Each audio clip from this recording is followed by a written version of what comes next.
Shalom alinaw yalkol Israel ang kalinaw manakanato og tibuok Israel. Amen. Ken ano'y kulim lasot dabar ni kita imit, ila biad ha imit kay wala kitay mahimo batok sa mga pulong sa kamaturan kundili sa pagdapig sa kamaturan. Mga buang-buang gining mga Kristiyanos, mga igsoon, ngano gusto sila nga maluwas. Unya Biblia pagyud ang ilang gibasihan sa kaluwasan nga gusto nila. Pero ani ay gisulti sa Adonai, kaya nga Adonai mismo naghatag og pamaagi alang sa mga hintil aron sila maluwas.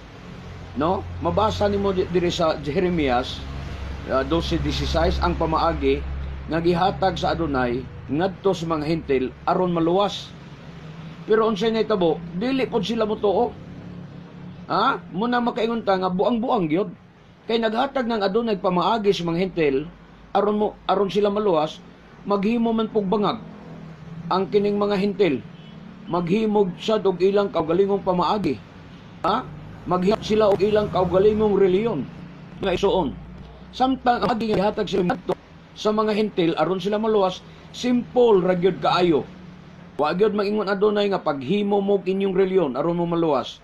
Simbahasad ko ninyo nga inyo nga sa inyong grupo, sa inyong doktrina aron sad mo maluwas. Ang gihatag sa Adonai nga instruksyon aron mo maluwas, simple kayo. Jeremias 12:16 ngadto 17. Mosagop ra ka sa tinuohan sa mga Hudyo. Ingon ana ra ka simple, mao ra gyud ni mga kaigsunan. Mosagop ra sila sa tinuohan sa mga Hudyo, maluwas na sila. Ingon ana ra kasimpol ang gihatag sa Adonai. Pero unsay gibuhat sa mga hintil nga mga Kristiyanos, naghimo hinoon og ilang kaugalingong bangag, nagtukod hinoon og ilang kaugalingong mga reliyon og mga doktrina. Ingon usab niini ang gisulti ni Apostol Shaul o Apostol Pablo sa Roma 10:3. Kay wala man sila masayod sa paagi sa Elohim, sa paghimong matarong sa tao, gigamit hinuon nila ang ilang kaugalingong paagi o wala sila mosunod sa paagi sa Elohim. Sa paghimong matarong sa tao, unsay buhat sa mga hintil karon, Kristiyanos, gigamit hinuon nila ang ilang kaugalingong paagi, nagtukod ilang kaugalingong reliyon. Nagkadaiya karon ang reliyon. Nagsig-angkon na sila ang tinuod ug sila ang maluwas. Nga samantala wa gyud sila mosunod sa gihatag sa Adonai nga instruksyon alang kanila aron sila maluwas. Ang ilang gisunod ang ilang kaugalingong paagi. Kay wala sila mosunod sa paagi sa Elohim. Unsa paagi sa Elohim? Aron mo maluwas, gihatag na niya Jeremias 12:16, 17.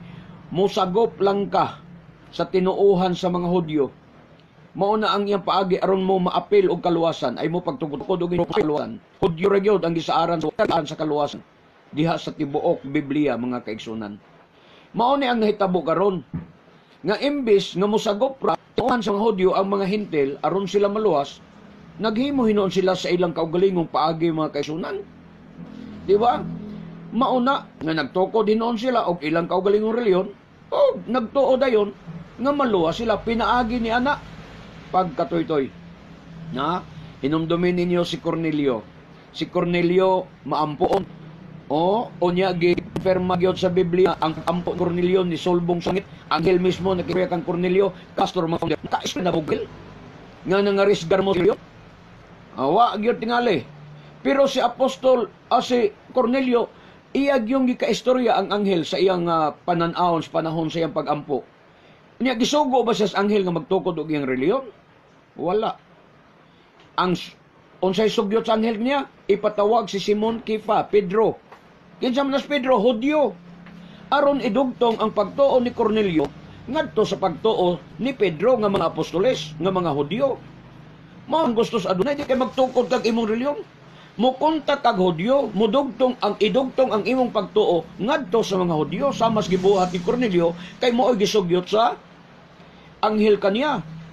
Si Cornelio nagtuo na, si Cornelio Dios nun kayo, balaan kayo. Nabagoy tao nga makikistorya ang anghel kung dili ka balaan na tao. Pero gitugutan ba sa anghel nga magtukod dag iyang reliyon? Gisugyutan hinon siya nga ipatawag si Simon Kefa, Pedro, kinsa man na siya, Hudyo nga apostol. Mo na ang inyong buhaton, mga igsoon, ay mo pagtukod-tukod og inyong pagtuo. Sunda ang pamaagi sa Elohim, kanang imong pagtuo, iuyon ka na, ipahiuyon ka na sa pamaagi sa Elohim, nga iyang gihatag alang sa mga hintil. Aron ang imong pagtuo, dili mahimong sayang, disura ka ng imong pagtuo. Sayang lang, pagtuo ninyong mga Kristiyanos, ang inyong pagtuo dagko kayo, murag lisos abukado, pero puro basura, di madawat. Kaya ang inyong pagtuo, wala mo hiuyon sa pamaagi nga gihatag sa Elohim, alang kaninyo, aron mo maluwas. Di ba? Sunda ang pamaagi sa Elohim, aron mo maluwas. Idugtong ang imong pagtuo, magpasakop ka, musagop ka sa tinuohan sa mga Hudyo. Paningkamuting ang imong pagtuo, ang pagtuo sa mga Hudyo, pareho. Mudugtong ka, musumpay ka, musagop ka sa ilang pagtuo. Unsay gitudlo sa mga Hudyo, mo'y imong itudlo. Unsay gipraktis sa mga Hudyo, mo'y imong ipraktis. Muna'y pagdugtong, maunay pagsagop sa ilang tinuohan, di ka magtukod-tukod kag imong doktrina. Ingon ni ana kabuang ang mga Kristiyano, mga kaigsunan, nga naman, wala gyud sila makasabot sa balaang kasulatan. Ang ilang nasabtan sa kasulatan, nagtukod hinog reliyon. Mao ba na gisulti sa Biblia? Napa mo'y nabasa bisan usa ka bersikulo nga kamong mga hintil kung makabasa mo sa Biblia pagtukod mong inyong reliyon kay luwason sa san mo? Wa gyud in town. Muna kini mga pastor nga mga pulpol, di gyud katubag sa akong mga pangutana, sa akong mga post, sa akong wali, wa gyud pastor makatubag. Ngano man, klaro man nga kamaturan ng akong giwali. Naaman sa Biblia. Kining gisulti sa Jeremias 12:16 ngadto 17, kinira ang sunda mga kaigsunan. Ayaw nasigig ambak-ambak sa pagpangita og reliyon. Kay kanang mga reliyon nga imong giambak-ambakan, imong gipangsudlan, puro na mga scammer, puro na padulong sa imperno, puro ra na negosyo. Wa kay malauman nga kaluwasan diya, wa kay maasahan nga kaluwasan diya mga kaigsunan.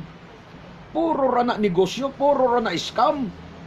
Kanang reliyon nga imong gibalbalhinan, bisan tuog wa mangurag ikapolo ang MCGI, i-scam ya po na. Kay na may pamaagi, bisag dili to ikapolo, ay may mention sila paningil ikapolo ang MCGI. Pero nagya po sila pamaagi sa pagpanapi sa mga tao. Pugson gyapon nila sa pagpaamot, pugson sa mga pagdonate. I-scam gyapon na mga kaigsunan. No? Unsay gisulti sa Jeremias 12:16-17. Og kon sa kinasingkasing musagop sila sa tinuohan sa akong katawhan og manumpa sa akong ngalan. Kana ra kasimpula, kung musagop sila sa tinuohan sa akong katawhan, kinsay ang katawhan? Mga Hudyo. Musagop lang kas tinuohan. Unsa nang tinuohan sa laing term? Relihiyon sa mga Hudyo. Sa kinasingkasing yun, musagop ka sa relihiyon sa mga Hudyo og manumpa ka sa ngalan sa Adonai. Ingon nga buhi ang Adonai sama nga gitudloan nila kaniadto ang akong katawhan sa pagpanumpa sa ngalan ni Baal, sila mahimong akong katawhan. Apan mahimong katawhan og magmauswagon sila. Apan kung may nasod nga madumili niini, laglagon ko sila sa impit. Ako ang Adonai, maoy nag-ingon niini. I love you, my beloved brethren. I love you in Adonai, but our Adonai Yeshua loves you more. Am Israel kay mabuhi ang katawhang Israel. Baruch Hashem, Elohi Abraham, Elohi Yitzchak, Elohi Israel. Bishem Adonai Yeshua HaMashiach. Amen. Baruch Hashem, hallelujah. Kini ang inyong ubos nga alagad diha sa Adonai, Matef Gideon Silva. Magaingon kaniyong tanan, nga bulahan ng tao nga magasusi sa balaang kasulatan, magatuog magatuman niini. Baruch haba, Bishem Adonai, dalaygon siya nga naganhi sa ngalan sa Adonai. Shalom, shalom.